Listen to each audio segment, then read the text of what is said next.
how do you sort of recommend IT ops teams um, think about assessing the application monitoring landscape, which is kind of built on what you're talking about here? How do you guide them to think about um, domain centricity versus domain agnostic approaches? What are some of the key bullets that they need? What are some of the key things they need to understand about their stack in terms of data volume, silos, strengths, weaknesses? Right. So I think number one is never lose sight of what is the business outcome. We are doing all of this, not for the fun of it, right? It is all done because you want to get a certain business outcome. I think tying that and keeping that as the top of the pyramid is extremely important. As you have seen, the role of CIOs have evolved over the years, right? Today, CIO is more and more accountable for the business aspects, not just a separate service function, ensuring that your server is up and running, right?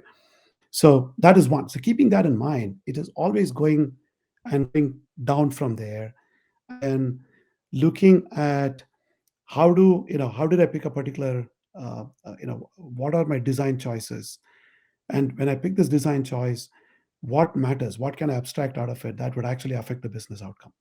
So in other words, if my other banks, if I'm a bank and the other banks are doing this, this way, yeah, I'm more inclined to do it this way.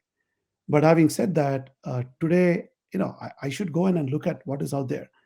If you look at security, for example, there is a lot more security available in the cloud today than you could do as a smaller company. So you want to also look at what is your skill set to not just to put something in place, but to evolve, right?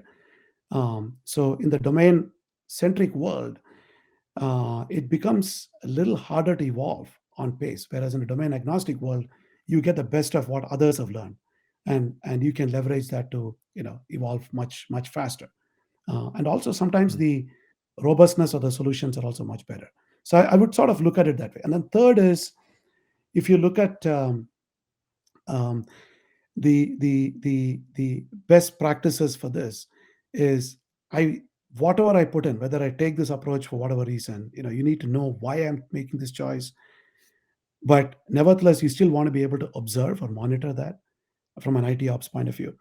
Number two, you need to be able to get enough information to know where the problem is. So you need to have that information. And then the third is you need to have the ability to act on it within the constraints of the organization. So, if an organization requires approval for, adding capacity beyond a certain point from a certain level of person, then we need to make sure that that is factored in into that Mhm. approach. In SaaS companies, typically that won't be the case. The SRE is, literally carte blanche, Mhm. other than Yeah. specifying. Right? They don't need to keep going and knocking on 11 different forms to be filled, and then getting approval. You do the thing and then ask for forgiveness later if you Yeah. fall short.